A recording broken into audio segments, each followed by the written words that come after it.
Bahujan Samaj party की supremo बहन मायावती जी ने आज मुस्लिम समाज पर बड़ा भरोसा जताया। पिछली बार की अगर बात करें और पिछले चुनावों की भी बात करें तो बीएसपी लगातार मुस्लिम समाज को टिकट देती आई है, लेकिन समाजवादी पार्टी की और बीएसपी की बात करें तो समाजवादी पार्टी से कई गुना ज्यादा बीएसपी ने मुस्लिम समाज को टिकट देकर मैदान में उतारा है। बीएसपी ने दलित, ब्राह्मण, मुस्लिम और अन्य क्षेत्र के लोगों को टिकट देकर मैदान में उतारा है। बहुजन समाज पार्टी को बड़ी संख्या में बीएसपी ने मुस्लिम समाज को टिकट दिया है। इस बार बहुजन समाज पार्टी की तरफ से लोकसभा चुनाव 2024 में जो अभी तक के प्रत्याशी घोषित किए गए हैं, लगभग 78 प्रत्याशी बताए जा रहे हैं, जिनमें 2 सीटें देवरिया और कुशीनगर के अंदर अभी तक बीएसपी की तरफ से प्रत्याशी घोषित नहीं किए हैं। बाकी सभी सीटों पर बीएसपी ने प्रत्याशी घोषित कर दिए। तो ऐसे में बहुजन समाज पार्टी ने करीब 25 से 26 मुस्लिम समाज के प्रत्याशियों को टिकट देकर मैदान में उतारा है। 15 से ज्यादा ब्राह्मण समाज के लोगों को टिकट देकर उतारने की बात खबर सामने आ रही है। बाकी सीटों पर दलितों को, पिछड़ों को और अल्पसंख्यक समुदाय के लोगों को टिकट है वो देकर मैदान में उतारा है। बहुजन समाज पार्टी की सुप्रीमो मायावती जी के द्वारा बनाई गई इस रणनीति से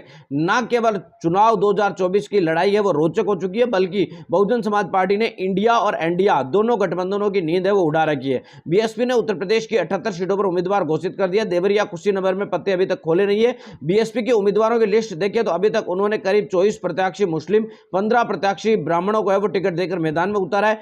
मुस्लिम प्रत्याशी उतारने से इंडिया गठबंधन की चिंता की लकीरें हैं, तो ब्राह्मण दाव और राजपूत दाव खेलकर इंडिया एनडीए गठबंधन यानी भारतीय जनता पार्टी के गठबंधन की चिंता बढ़ा दी है। बहुजन समाज पार्टी की सुप्रीमो मायावती जी ने मुस्लिम समाज पर बड़ा भरोसा जताया।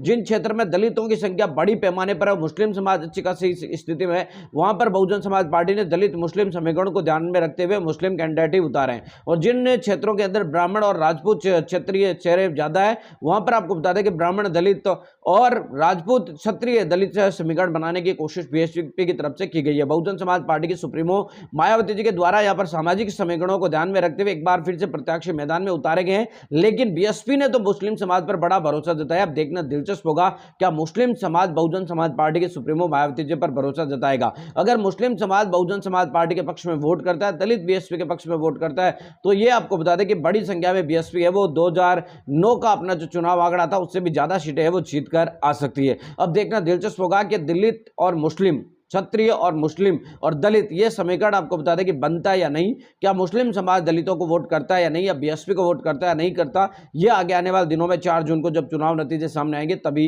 कह पाएंगे।